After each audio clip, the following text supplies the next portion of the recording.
मुंबई महापालिकेसाठी शिवसेना भाजप महायुतीचा वचननामा जाहीर झाला आहे। मुख्यमंत्री देवेंद्र फडणवीस, एकनाथ शिंदे, रामदास आठवले यांच्या उपस्थितीमध्ये वचननामा प्रसिद्ध करण्यात आला। बेस्टमध्ये महिलांना 50% सवलतीसह प्रदूषणमुक्त मुंबईचं आश्वासन यामध्ये देण्यात आलं। सोबतच गिरणी कामगारांना हक्काचं घर, मराठी माणसाला मुंबईत घर अशी अनेक आश्वासनं या वचननाम्यात देण्यात आली आहेत। दरम्यान यावेळी बोलताना मुख्यमंत्र्यांनी 5 वर्षांनी ॲक्शन टेकन रिपोर्टही मांडू असं सांगितलेलं आहे।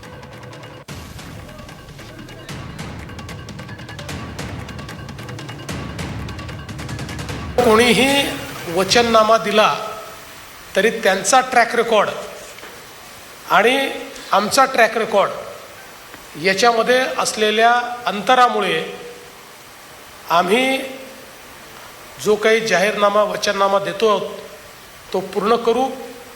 आणि एवढंच नाही तर 5 वर्षानंतर ज्यावेळेस जनतेच्या समोर जाऊ त्यावेळी या वचननाम्यावर आधारित ॲक्शन टेकन रिपोर्ट हा मी फॅक्टशीट म्हणून मांडू की काय आम्ही केलं होतं, काय सांगितलं होतं आणि काय काय आम्ही करू शकलो हे देखील लोकांसमोर आम्ही मांडू।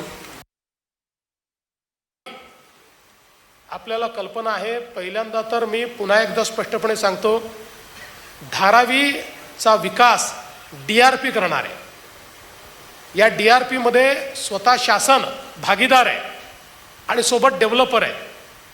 धारावीमध्ये राहणाऱ्या प्रत्येक व्यक्तीला जो पात्र आहे धारावीमध्येच मिनिमम 350 स्क्वेअर फुटाचं घर हे देण्याचा निर्णय आपण घेतलेला आहे।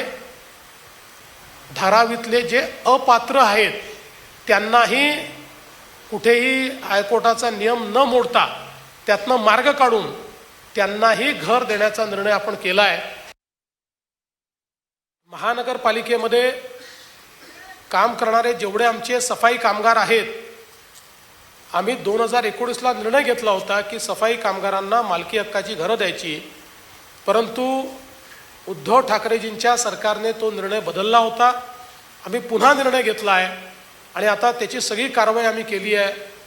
पुढच्या काळामध्ये महानगरपालिकेचे जेवढे सफाई कर्मचारी आमचे आहेत या सगळ्यांना मुंबईमध्ये मालकी हक्काचं घर हे आम्ही त्या ठिकाणी देणार आहोत, हा आमचा निर्णय आहे।